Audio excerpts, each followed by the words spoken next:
জনাব আমাদের উপদেষ্টা জনাব নাহিদ ইসলামের কথা বলি, তিনি যতদিন আসলে সমন্বয়ক পদে ছিলেন, যখন তিনি আন্দোলনরত ছিলেন, তখন তিনি সাধারণ মানুষের বা সাধারণ ছাত্রের কাতারে ছিলেন।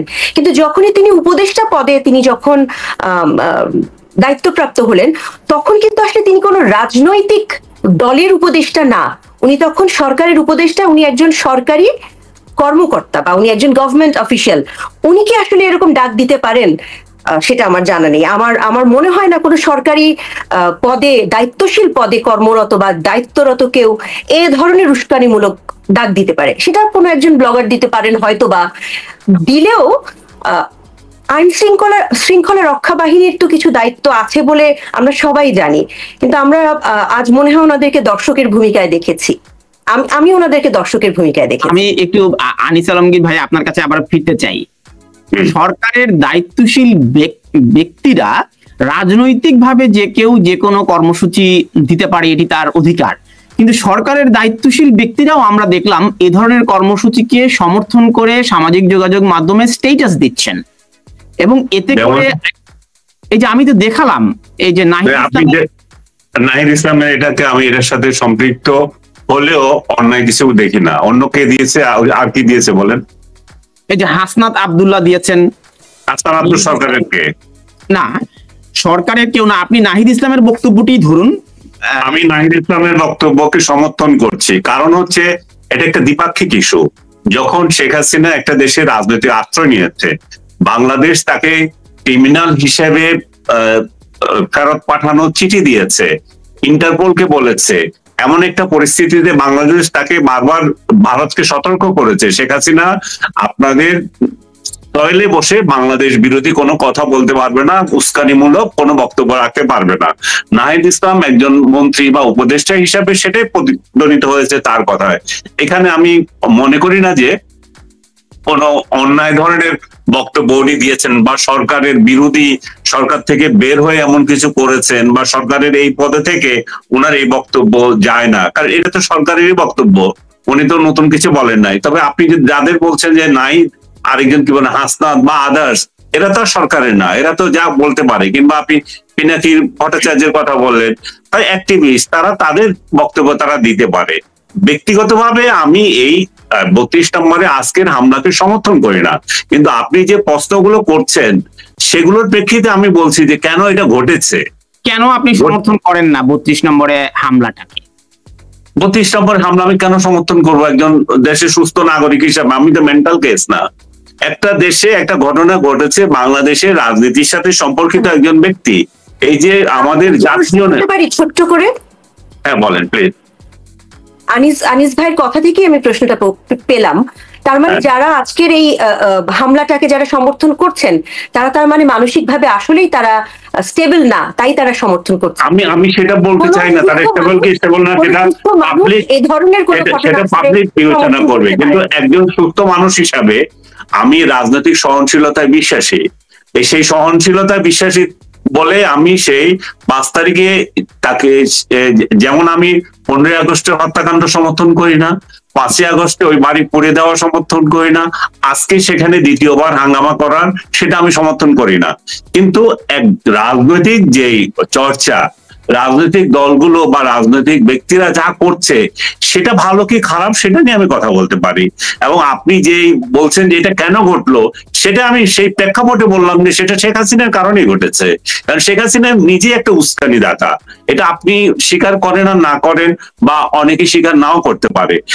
যে লোকগুলো যেমন উস্কানি দিচ্ছে, শেখ হাসিনাও তেমনি একটা উস্কানি দিচ্ছে। আমি বারবার এটা বুঝাতে চাচ্ছি যে আমাদের এখানে গণতান্ত্রিক সোসাইটি এখন বিরাজ করছে না, যে শেখ হাসিনা তার রাজনীতি যেটা উনি নিজে অন্যকে দেন নাই, সেটা উনি কিভাবে আশা করেন? ওনার আমলে কি রাজনৈতিক চর্চা হয়েছিল? না, আমাকে শেষ করতে দেন আপনি। ওনার আমলে কি রাজনৈতিক চর্চা হয়েছিল? ওনার আমলে কি বিরোধী দল রাজনীতি করতে পেরেছিলেন? উনি নিজেই তো সেগুলো সাপোর্ট করেন নাই। উনি নিজেই যেটা সাপোর্ট করেন নাই, উনি সেটা আবার আশা করেন কি করে? তাও এমন একটা পরিবেশে যাকে বিদায় দেওয়া হয়েছে 6 মাস হয় নাই, এবং উনি যে বিদায় নেওয়ার 10 দিন পরে 15ই আগস্টে যে ঘটনা ঘটলো, সেদিনও নেতা কর্মীদেরকে ঢাকায় আসার আহ্বান জানালেন। কি উদ্দেশ্যে উনি ওই দিন 10 দিন পরে উনি ক্ষমতা থেকে বিদায় নেওয়ার পরপরই 15ই আগস্ট জমায়েত হতে বললেন, সেই 32 নম্বরে জমায়েত হতে বললেন। তার একটাই উদ্দেশ্য, উনি বুঝাতে চান উনি কত জনপ্রিয় সেটা।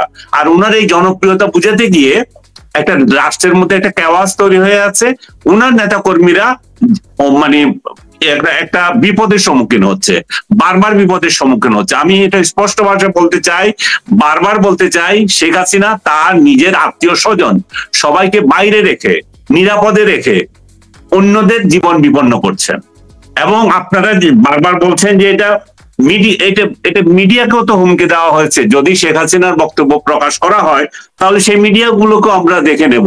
সেটা আপনি হাসনাত বা আদার্সের বক্তৃতা, এই ধরনের একটা টোন আছে, এবং তারা রাজনৈতিক ব্যক্তি হিসাবে তারা সেটা বলতেই পারে। সেখানে সরকারের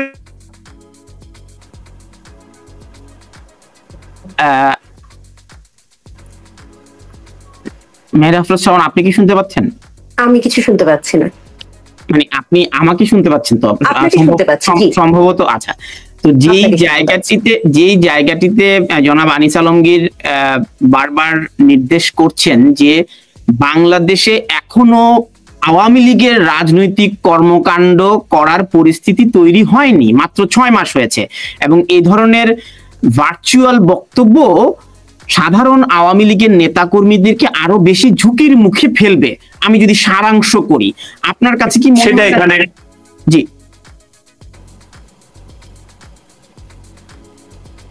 আমার সম্ভবত আমরা ফিরলে আনিস আলমগীরের কাছ থেকে আবার শুনবো বাংলাদেশের রাজনৈতিক যে পরিস্থিতি, সেই পরিস্থিতিতে সাধারণ নেতাকর্মীদের ঝুঁকির মুখে ফেলবে। এখন আজকে যারা 32 নম্বরের অভিমুখে মার্চ করার কর্মসূচি দিল, এখন আওয়ামী লীগের নেতাকর্মীরাও যদি আবেগ তাড়িত হয়ে 32 নম্বরে চলে যেত, তাহলে তো একটা রক্তক্ষয়ী সংঘর্ষ তৈরি হতো। হ্যাঁ, সংঘর্ষের আশঙ্কা তো ছিলই, কিন্তু আমি আপনার প্রশ্নটা পুরোপুরি বুঝতে পারিনি। মানে প্রশ্নটা আমি শুনতে পাই, এখনো কি বাংলাদেশে আওয়ামী লীগের শান্তিপূর্ণ রাজনৈতিক কর্মসূচিতে অংশগ্রহণ করার পরিস্থিতি তৈরি হয়েছে কিনা? আপনি নিজেও তো ঢাকায় আছেন, অনেকেই আত্মগোপনে রয়েছেন, বিশেষ করে যারা বড় মানে প্রথম সারির নেতারা, তারা তো দেশে নেই, তাই না? একদম তৃণমূলের নেতারা বা কর্মীরা রয়েছেন, তারা এখন সবচেয়ে বেশি নিগৃহীত হচ্ছেন। আনিস আলমগীরের বক্তব্যে যদি আমি এইটুকু সারমর্ম বুঝতে পারি আর কি। এখনো রাজনীতি মানে নিরাপদ রাজনৈতিক কর্মকাণ্ড করবার মতো পরিস্থিতি তৈরি হয়েছে কিনা সেই বিষয়ে আসলে আমি খুব একদম ভালোভাবে অত সুন্দর করে মতামত হয়তো বা দিতে পারবো না, কিন্তু আমি মনে করি না যে রাজনৈতিক কোনো বক্তব্য দেয়া হচ্ছিল বা রাজনৈতিক কর্মকাণ্ড সেইভাবে করে শুরু করা হচ্ছিল।